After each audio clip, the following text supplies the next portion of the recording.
All right. Hello, everyone, and welcome. Welcome to the Ford Fund Fellowship info session and application support. So, what's on the agenda today? Introductions. I'm going to go ahead and introduce myself and then pass it off to my team to introduce themselves as well. Then we're going to ask all of you to introduce yourselves in the chat.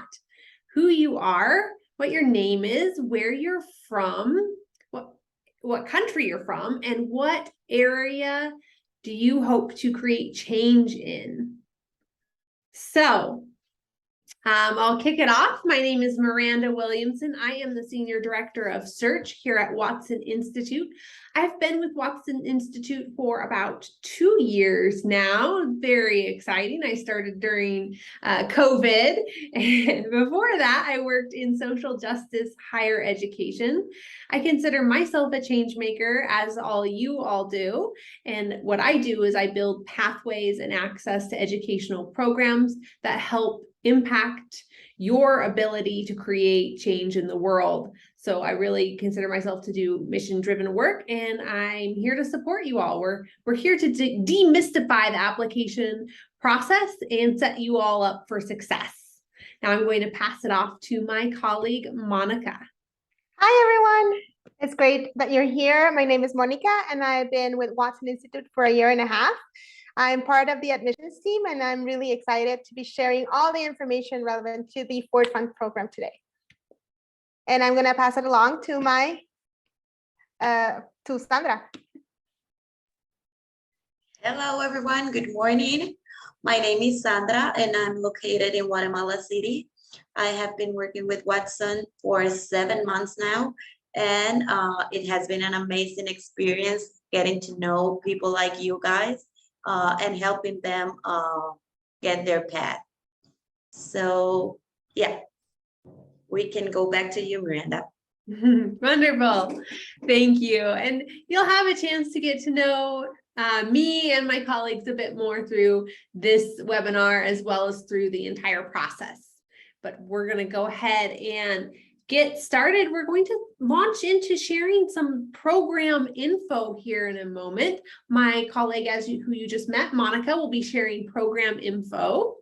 And then we'll talk about really how to build a strong application. We want to remove the mystery around the process and give you all the tools and tips to build a successful application. We do receive quite a few applications. We review them holistically, and we want to give you the best chance to make it into this program. Then we're going to go ahead and have plenty of time for questions. So save those questions for the end. We'll have plenty of time. We will stop recording at that point, and you can all ask your questions. So without further ado, I'm going to pass it off to my colleague, Monica, to share information about this fellowship opportunity. So thank you, Miranda. So everyone, just so you know, this is for the Ford Fund Fellowship. So the Ford Fund Fellowship is for young entrepreneurs, the next generation of entrepreneurs that have or are working in scalable innovation. What does this mean? That you already have your idea and you're started already working on your project, right? You have launched some sort of version of your venture and are wanting to scale it for the future. Yeah, so you have proven track of that innovation. For example, it could be we have this many followers. It could be we have impacted 5 schools, or I'm working with 3 communities. Yes, so this way you can make sure that who you're impacting is important when you're filling your application, and this is something that Miranda will talk about later on. And for this specific fellowship, we're looking for applicants from Mexico, South Africa, United States, Argentina, and China. This does not mean that the application is closed for all other countries. It means that you can apply if your work targets any of these specific locations, or you're working with different locations in your application. We encourage everybody to apply. And if in this moment you are not selected for this fellowship, that does not mean that you are not eligible for upcoming fellowships. We're gonna give you like a little surprise later on for another fellowship that's on the way, but just so you know, you can always tell us in the application where your work is targeted. So we are gonna talk a little bit about the schedule and the commitment, the time commitment for the program. Yes, this program starts on October 17th and it ends on February 24th. It's a fully funded program, which means that Ford Fund will give you everything that you need. You don't need to pay for anything additional. You would be completely funded for this program. This is a 16-week program, which has different time commitments. Yes, for the first 2 weeks, it's an intensive time commitment. It's a part-time commitment. That means that you're going to have to be able to commit from 20 to 25 hours a week, Monday through Friday. What the schedule looks like is around 8:30 a.m. to 10:30 a.m. Mountain Time. Yes, and this, again, Mountain Time, it may vary depending on the region you're in. So I would recommend that normally if you're in Africa or Europe or Asia, that would mean that for you would be in the afternoon. Yes, the time commitment, again, you would need to be online for this amount of time. The remaining 14 weeks of the program is less. You would have to be able to commit from 5 to 8 hours a week, only Tuesdays and Thursdays for the same amount of, for the same schedule from 8:30 to 10:30 Mountain Time. Yes, all this is done in a virtual format. Yes, and virtual programming includes master courses, workshops, and weekly check-ins. Yes, then we have an in-person component to this program. And what is the in-person component? Is what we call a fellow-led base camp. And what is a base camp? A base camp is a 3-day intensive program where you are going to recruit and select a group of 20 to 25 people from your communities and run a program for them, a 3-day program for them. Yes, you would need to be able to commit to spending an additional 80 to 100 hours during the 16-week period to be able to execute and run this program. Yes, all fellows would be given a stipend to run the program in person. And an additional in-person programming would be fellow-led meetups, which means that you would be meeting fellows from your same communities. Additionally, we have seed funding. Seed funding, there is $25,000 in seed funding money available for fellows of the program. Up to $6,000 in seed funding would be available for the top fellow of the program. What this means is that if you, depending on your performance throughout the program, you would be selected to get seed funding or receive seed funding money. Yes, so top fellows of the program would receive seed funding money. Thank you. And I'm going to pass it along to Miranda so she can share tips and tricks for building the most amazing application. Thank you, Miranda.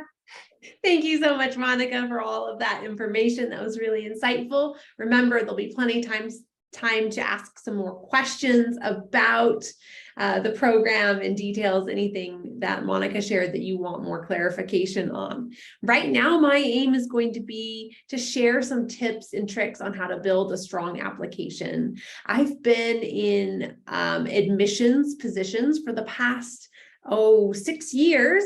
So that means I understand the inner workings of this process. And so these tips are not only going to be helpful for building this application, but go ahead and keep it in mind for any future programs you might apply to. All right, so one thing I think is a big mystery is, what does an application process look like? What happens to my application once I submit it? I'm going to go ahead and just remove that mystery right now and share with you the step-by-step process. So you submit an online application, and what that goes to is a committee of individuals. It goes to people like myself, Monica, and Sandra, and it is reviewed. And as I said, it's a holistic process. So each component of the review matters. We review each question and each piece of material that you provide in a holistic process. Then you would be invited to an interview, a 20-minute interview where you'll be asked about 4 questions. And I'll share some tips on how to basically prepare for that as well. Then you'll be evaluated for fellowship fit. As Monica said, we encourage everyone to submit an application, even if you don't meet some of the requirements. Submit your application. We will keep you in our pipeline and consider you for other fellowship opportunities. We're a small team, as most social justice or impact focused teams are. So we will review you and consider you for the fellowship fit. And then sometimes in our process, there's a process that involves the funder, which the funder will have some say in which fellows we select.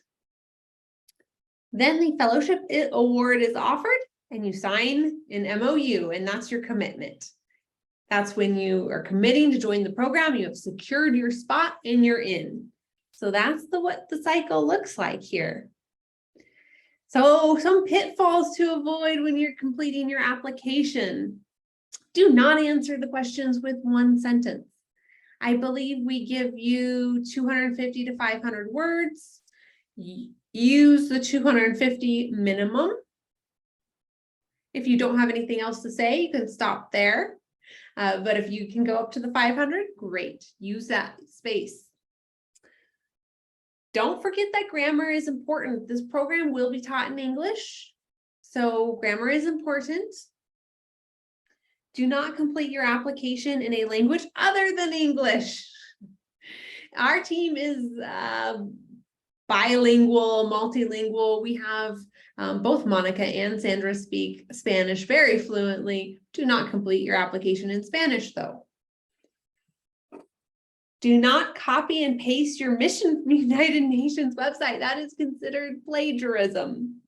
Do not copy and paste from any site. That's considered plagiarism, and we will notice it.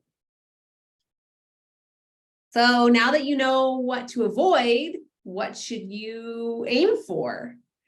So be specific. The strongest applications are very specific. And what I mean by that is, tell us exactly, like Monica said, how many schools you work with. Tell us how many followers you have on Instagram. Tell us what your impact stats are. And if you don't have a lot of data collection, find out what relevant data you can share with us. Don't lose sight of the prompts. So respond directly to the questions. We have a specific flow in our application that we like to see.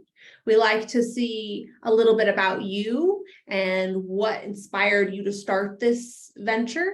We like to then see a description of your project, venture, nonprofit business. Then we like to see what impact you've had thus far and progress you've had. We like that flow, so don't lose sight of that flow. Personal story, what drives you? We are investing in you as an entrepreneur. We're not an accelerator program or a fellowship program that takes equity in your company. We are not concerned about that as much as we are concerned about your ability to be a leader in your community. So we want to know your personal connection to the work that you're doing. So yeah, also really important, submit your application early if possible. We are admitting on a rolling basis. And what that means is that once you submit your application, we hope to have it reviewed in 2 weeks. And then we hope to invite individuals to an interview. And then we hope to move forward from there. So we're admitting on a rolling basis, and this ensures that you get an early spot. So interview, you're invited. Let's say you submit your application, you avoided all those pitfalls, you followed all those tips, and you get invited to a 20-minute interview with Monica or Sandra. And so let's take this seriously. Not everyone makes it. Actually, less than 50% of people make it to the interview stage. So congrats to you for already making it to that stage, and you should take it very seriously. So be on time. Show up with a good internet connection on time to your interview, and dress for success. You can see Monica, Sandra, and I all dressed for success to join you all today. And that means whatever is culturally relevant for success in your country of origin. We don't expect you to dress to Western standards, but we expect you to come prepared. And be prepared to talk about your passions and your venture, of course. And then you will have time to ask questions. So have 1 to 2 questions prepared to ask the interviewer. Insightful questions are taken seriously into consideration. There are, as you will notice, optional questions on the application. You will not be dinged if you do not answer the optional questions. I do encourage you, though, to utilize that space to at least respond to one of them. And one of the optional questions is video. Provide a video. If you have a promotional video already for your organization, you can provide that. If you're recording one, here are some tips to guide you. So just stay within 2 minutes and then show your personality. Don't be afraid to film it in an interesting space. For example, let's say you work in a school, or you've launched a community center, or maybe you have a product that you launched. You can show us that. That would be really interesting and engaging as well. So the other option for the optional question is submit a business model. Please don't create a business model for your application. If you have one, please share it. We would be very interested in seeing that in the application. We want your LinkedIn profile. What are some other optional questions or responses that have been helpful during the admissions process, Monica or Sandra? I would say if you have a website link, I love seeing your website links. I really enjoyed going over your work if you already have it. So I recommend website links, or I recommend any additional link relevant to your project. I also would say if you have an additional notes, you can add, for example, if you have already participated in another fellowship or been selected for something specific in your school or your university. I think those are the things that I would pay additional attention. I always pay a little bit of more attention to those types of links. Absolutely. Yes. Thank you. So what's next? So that's really submit your application. That is the next step after this webinar, is submit your application. And I'm going to actually pass it off to my colleague, Sandra, to share some exciting information about another upcoming fellowship called the Western Union Foundation Fellowship. We're talking today about the Ford Fund Fellowship, which I encourage you to submit your application to this one, but that doesn't mean that you might not be considered for another one. So I want you to have a little sneak peek about this one. Sandra, the floor is yours. Thank you, Miranda. So yes, the Western Union Foundation Fellowship, it's going to be running from January 17th to May 5th. And this is, we're recruiting people, next generation entrepreneurs supporting highly marginalized refugees or working on displaced communities. So if you guys have a project or a vision of working on this, you could apply to this program. And we're going to have an information session on August 25th at 10 a.m. And we're going to share right now the link for your registration. Yes, great. So please feel free to share information on this next information session with your communities if someone fits that type of work. And as I said, we do encourage you to submit an application to the Ford Fund, even if you are interested in the Western Union. Moving applications is quite easy for us. We're a small team and we do chat. Can I please ask? I'm going to go ahead and stop sharing my screen and stop the recording, and then we'll go ahead and open it up to questions. All right.